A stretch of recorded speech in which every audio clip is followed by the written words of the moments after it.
গণতন্ত্র ফিরে আসছিল আমাদের 1991 সালে 90 সালের পরে অ্যাক্টিভ প্রেসিডেন্ট শাহাবুদ্দিনের আমলে যে নির্বাচনটা হয়েছিল সেটা ছিল সর্বকালের সর্বশ্রেষ্ঠ এবং ভালো গণতান্ত্রিক নির্বাচন।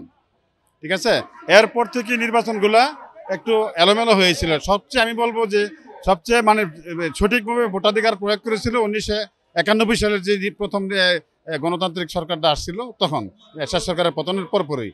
এরপরে যে নির্বাচনগুলো আসছে কিছুটা হয়েছে, 1 সালে কিছুটা হয়েছে, কিন্তু 8 সালের পরে যে নির্বাচনগুলো হয়েছে 8, 13, 18, 24, এগুলো তো সারা বাংলাদেশের মানুষ সবাই জানে কি নির্বাচন হয়েছে। আমি নির্বাচন পাতানো নির্বাচন, এবং গণতন্ত্র কোনো লেশ মাত্র কিছু ছিল না। পাবলিক তার নিজস্ব ভোট দিতে পারে নাই। ঠিক আছে, আর আমরা আজকে যে বিষয়টা নিয়ে আমরা আসছি, আমরা সাধারণ ভোটাররা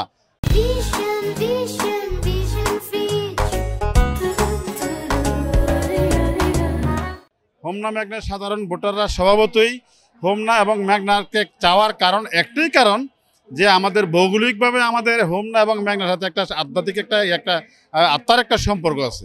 এখানে যোগাযোগ ব্যবস্থাটা একেবারে নিবিড়।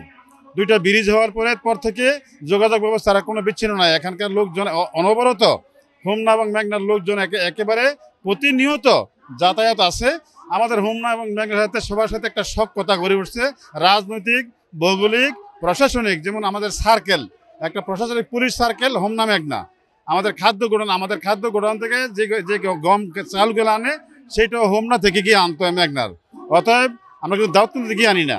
এই জন্যই বলছে যে আমাদের নতুন যেহেতু আমাদের হয়েছে, এখন কোন কারণে এটাকে আবার নতুন করে সংস্কারের নাম নিয়ে কার চক্রান্তে বা কোন লোভে বা কেন কোন উদ্দেশ্য করে আমাদেরকে এই সুযোগ থেকে বঞ্চিত করার জন্য একটা পায়তারা করছে, সেটা আমরা জানি না। আমরা চাই যে আমাদের যে সখ্যতা আছে হোমনা মেঘনার, যে একটা আমাদের মধ্যে হৃদ্যতা তৈরি হয়েছে পূর্ব থেকেই, এই হৃদ্যতাটা আশা করি নির্বাচন কমিশনের মাধ্যমে এবং সংশ্লিষ্ট কর্তৃপক্ষ এবং বর্তমান অন্তর্বর্তীকালীন সরকার সকলেই এটাকে সুদৃষ্টি দিয়ে আমাদের এই হোমনা মেঘনার যে একটা বন্ধন আছে এবং প্রশাসনিক সব দিক দিয়ে একটা যে বন্ধন আছে সেই বন্ধনটাকে অটুট রাখবেন এবং আমাদের এই জনগণের দাবিটাকে ওনারা একটা স্বাগত জানাবেন, এই আশাবাদ আমরা চাই।